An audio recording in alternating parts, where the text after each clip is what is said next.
Shalom. First off, I want to start off by saying all praises, honor, and glory is due to Yahweh by Hashem Shai by Hashem Karkadash. That's all praises to the world calls God, whose true name in Hebrew is Yahweh, by Hashem and in the name of Yahweh Shai being the name of the only begotten Son. Also want to say double honors to the elders and apostles of Great Millstone, and peace and mercy to the hopeful elect preaching His word in truth and sincerity. And my brother Toss about in the Great Millstone, Arizona camp, Lord well with another video to edify. And I had to make a response to this cowardice, talking shit ass nigga, man. It's always the Jake that call himself Israelites with the longest fucking beards, with the beard that a brother that's doing the right thing can't even grow.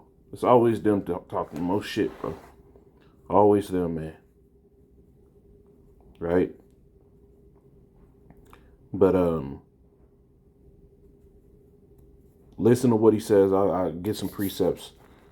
I'll cut in. I don't want to play this dude's voice too long because it's pretty damn irritating old Uncle fucking Ruckus ass nigga, man. Hey, down here on Prospect. They are hollering and screaming at somebody and piss somebody off. Somebody came back and shot a bunch of kids out here hollering and screaming at people. And you gonna piss somebody off. They shot him twice. They shot him twice. No, they didn't shoot back. You know what? I bet. They ain't got no gun. I bet you one thing. I bet he stay off of that corner. Where dude go? Yeah, there's the money right there. You see? The woman in the background, she put out better judgment to this nigga. They ain't got no gun. They came around and just shoot. Right?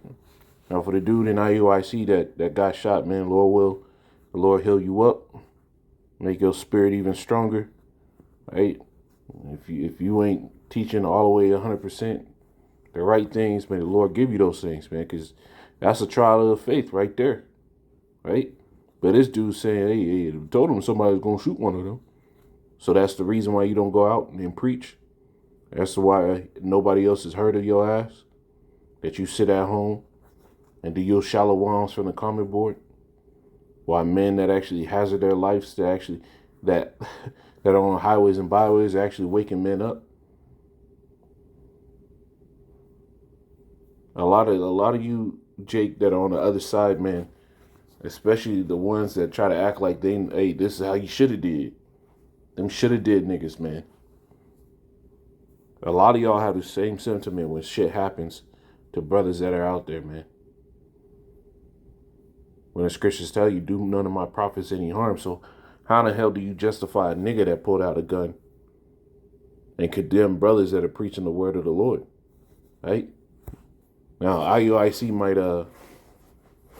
use megaphones and shit like that, coax people into shit. Okay, well, the Lord gonna deal with them on that end for that type of stuff, right? Because really, we just gotta keep it simple. We preach the word.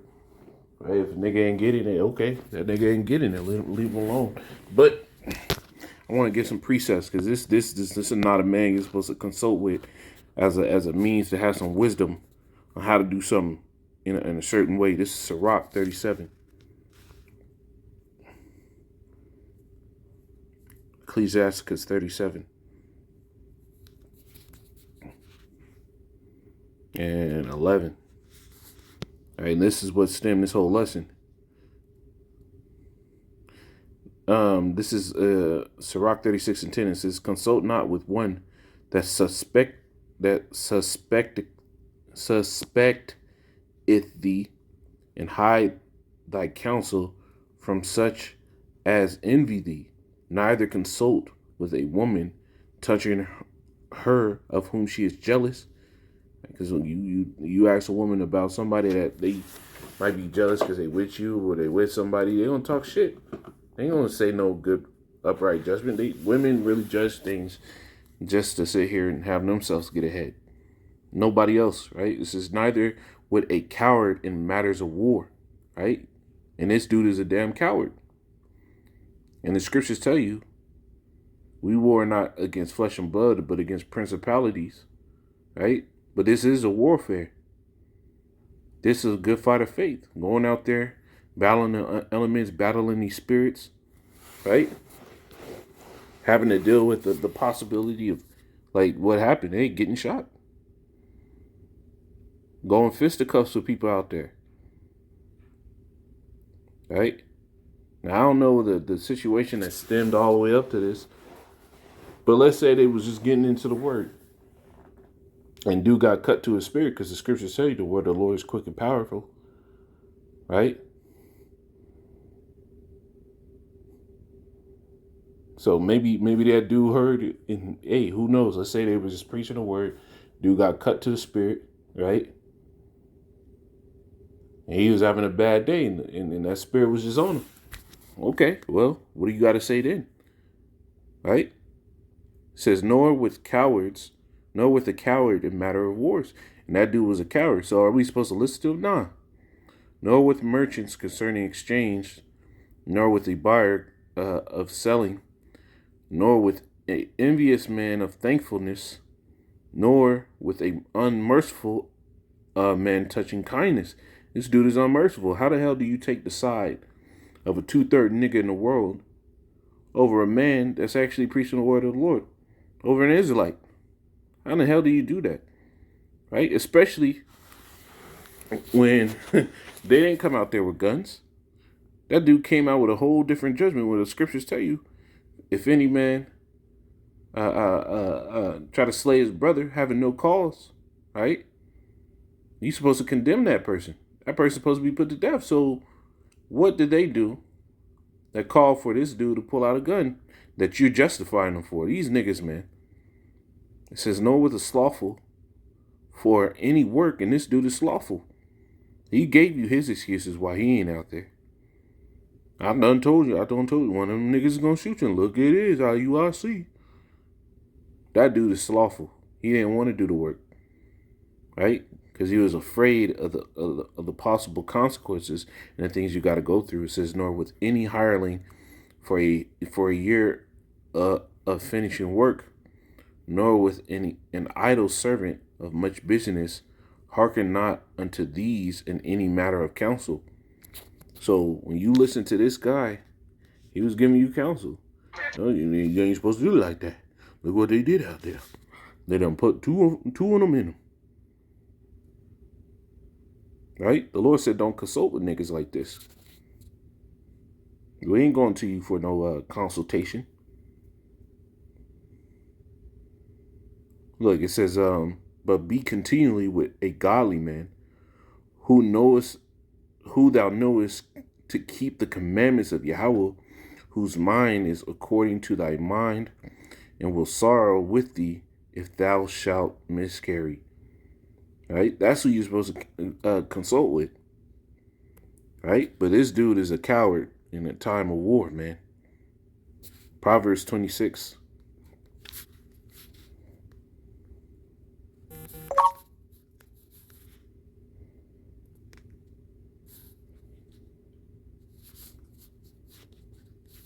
Proverbs 26 and 13. It says,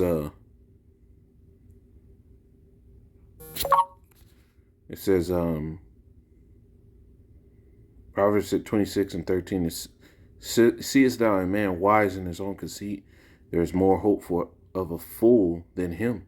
The slothful man saith, there is a lion in the way, a lion is in the street. That's what that dude was saying. You see? He was saying there's a lion in the way, a lion in the street. He said there's danger. It's dangerous what y'all doing. And look what happened to you now. That's what he was saying. This dude is slothful. He don't want to sit here and put his neck to the plow. He don't want to put his neck in the yoke. But we're commanded to put our necks in the yoke. This Romans 12. The one that says, I beseech you, therefore, brethren, by the mercies of the Most High, that ye present your bodies a living sacrifice, wholly acceptable unto the Most High, which is a reasonable service. Right? What does it mean by presenting your body a living sacrifice? You got to be willing to go through it all. They're having a threat of possibly being shot. That's shot and killed out there. Right? Going through anything. You got to be willing to go through it all. Yahushua was. So why has this dude got something to say about us? Why?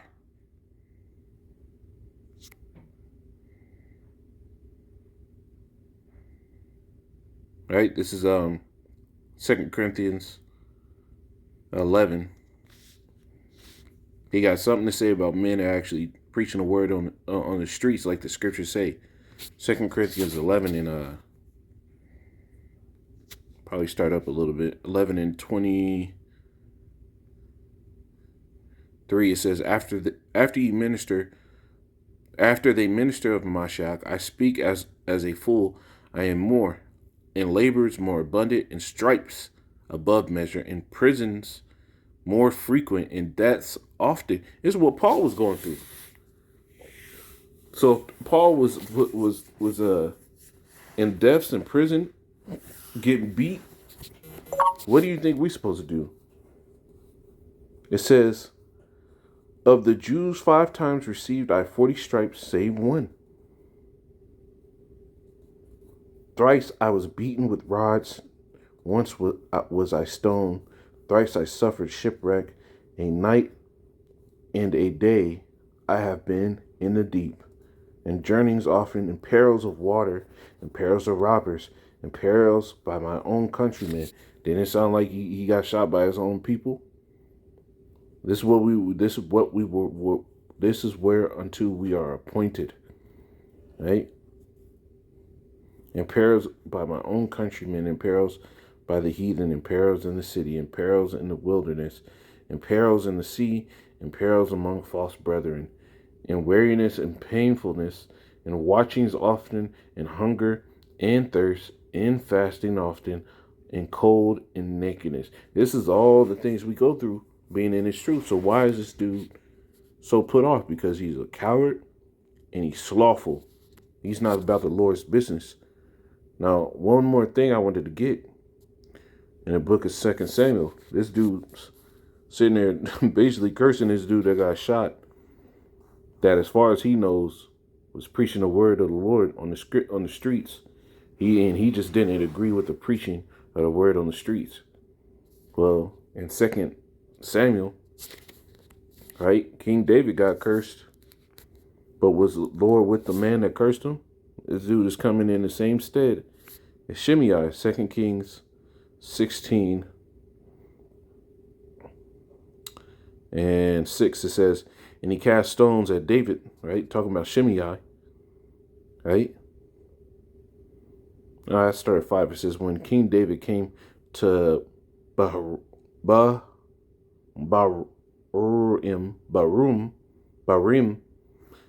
behold, thence came a man of the family of the house of Saul, whose name was Shimei, the son of Gera. He came forth and cursed still as he came, and as he cast stones at David, and all the servants of the King David, and all the people, and all the mighty men were on his right hand and on his left. Thus said Shimei when he cursed, come out, thou bloody man, and thou man of Belial. Yahweh had returned unto thee all the blood of the house of Saul, in whose stead thou has reigned, and Yahweh had delivered the kingdom into the hand of Absalom thy son, and behold, thou art taken in thy mischief, because thou art a bloody man. This dude's talking shit. Y'all out there doing all this stuff. Y'all out there yelling at people. Well, the scriptures tell you to lift up your voice, so my people their transgressions. Right? Now, as far as how far it went with IUIC and the incident, I don't know. I ain't seen it. I don't know what happened. Right? But this is just dude's sentiment to all the camps, really. It says, then he said Abishai, the son of Zeruiah, unto the king, why should this dead dog curse my lord the king, and let me go over, I pray thee, and take off his head? Right? So the man in King David's service was like, hey, let me go lop this nigga's head off. Right? And the king said, what have I to do with you, ye son of Zeruiah? So let him curse, because Yahweh has said unto him, curse David. Who shall then say, Wherefore hast thou done so? Right? Now, you think that this dude got away. When you go into the scripture, Shimei actually begged King David later on not to put him to death. King David agreed, but what did he tell Solomon? He told Solomon, hey, there's this dude Shimei that I told I wanted put to death with the sword. Hey, but when that nigga fuck up, get him. That's basically what he told him. And Shimei later on ended up being put to death because he broke the oath, so he wouldn't get put to death. Well, nigga, you look like you signing in the same way, man. But it's one thing I wanted to grab. Lord willing, was edifying. Call all Yahweh Shem El Shabbat Shem Shalom.